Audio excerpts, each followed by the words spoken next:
Eric Crawford from the KFC Yum Center, where Louisville has just managed to lose in an unbelievable fashion. They were up by 4 with 1 second left and still lost. I wish I knew in my career how many times I had a game story written to hit the button at the buzzer and have the result change right at the last second. This was a literal last second change. There's a series of books out there, children's books, called A Series of Unfortunate Events. This could have been, one of those books. That's what it took for Virginia to win this game. Louisville had to make some critical mistakes down the stretch, and it did. Louisville, with 5 seconds left and a 4-point lead, and Ty Jerome coming down the court, all they have to do is let him shoot that three at the end of the game. Even if he makes it, he releases the ball with 0.9 seconds left. Even if it goes in, there might be 0.2, 0.3 seconds left on the clock. There might not be any time left on the clock. Instead, a freshman makes a freshman mistake and fouls the jump shooter. And he goes to the line with the clock stopped, makes a couple, and then commits a lane violation, which gives Louisville the ball out of bounds. And even then, it should be over. You're talking about 0.9 seconds left. All you have to do is get the ball inbounds, and that's it. You might have to shoot some more free throws, might not, but there's not enough time left to work with. Instead, Dingadell, after being told to stand on that spot, that he couldn't run the baseline by the official who handed him the ball, runs the baseline. And Virginia gets the ball back and does what it does best. It makes clutch shots. And DeAndre Turner banks in a three-pointer. And, yeah, it was a 30-foot prayer, David Padgett said after the game. But prayers do get answered, and especially when you're really good and opportunistic. And Virginia's really good and very opportunistic. So this is as tough as it gets from a Louisville loss standpoint that I've covered, certainly. I always thought the 2014 NCAA tournament loss to Kentucky was the toughest Louisville loss that I've seen, because that team was in control late.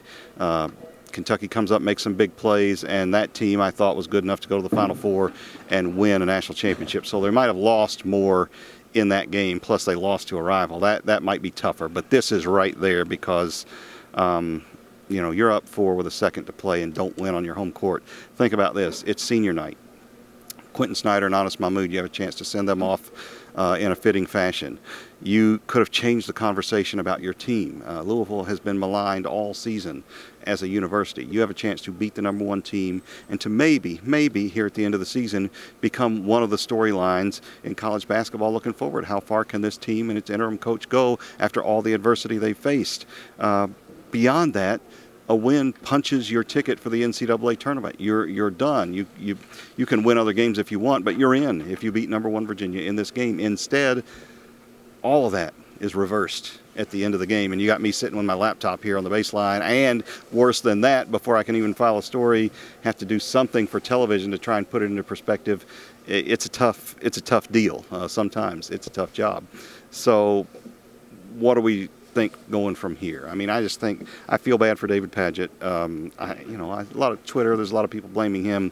As a coach, what else can you do? Your player knows not to run the ball on the baseline in that situation. You've got a timeout left, but you don't want to burn it in case you can't get the ball in bounds. So he knows what to do. They know not to foul a three-point shooter in the final seconds of a game when you're up by more than 3. You just don't do it. Why do it? There's no point.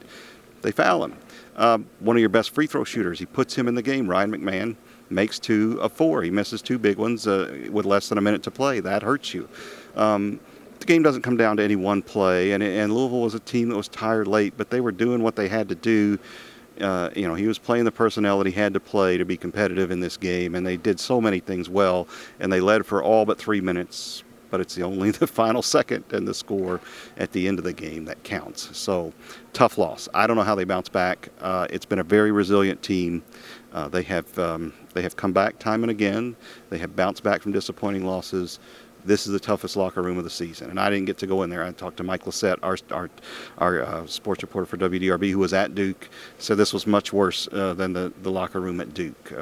I had sat out here, and barely got to listen to Padgett. Did not get to go in the locker room. I tried to put the game into some perspective for a column pretty quickly, and I'll go back and maybe refine that a little bit later. But I'm giving you these thoughts now, having had a little bit of time to think about it. And it's tough. And, you just feel for players. And, it wasn't a lack of effort in this game. It was just some some bad mistakes at the end, and a really, really good Virginia team. Because think about this, in the last minute, they never faltered. Ray Spalding hits a couple of free throws to put them up 5. Virginia storms back. Guy Jerome hits some unbelievable three-pointer to bring it back to 2. They did not give up. They made the big shots. They made big free throws, and they hit that 3 at the end. So I don't want to stop talking without giving them credit. There's no fancy sound in this. I didn't get back in time to tape David Padgett. His comments are elsewhere. You can find those. But what can he say, and what can I say after this one? This was a very difficult loss to what has been an extraordinarily difficult period and season for the University of Louisville. And I got a notion that a lot of fans won't be too unhappy to just close the book on all of this, as painful as it is. The players probably deserve better in this game, and the fans certainly. There were 19,400 showed up, and it was a great crowd and loud and vocal, and the fans deserve better and hope for better, and we're within 1 second of getting better. But things will get better from here. They may get worse before they get better, but you don't stay down long, and you don't stay up forever either. So that's a story from the KFC Yum Center. Wish it were better news. I certainly wrote a better story. Someday I may do a book of alternate history of all the stories I've written that I didn't get to publish, that I had to throw away after deadline. It was a great story. Would have been glad to write it, but did not happen that way. It's a tough night for Louisville. We will move on. Next stop, Rick Bozich and Tom Lane will be with the Cardinals at NC State. I'll be with them at the ACC tournament in Brooklyn, I think with Katie George. So we will continue our coverage, keep watching what happens. There's an athletic director search ongoing as we speak. Could be a coaching search going on soon. We don't know what the status of that's going to be. Stay with us at WDRB and WDRB.com for all of your coverage of U of L. Thanks a lot.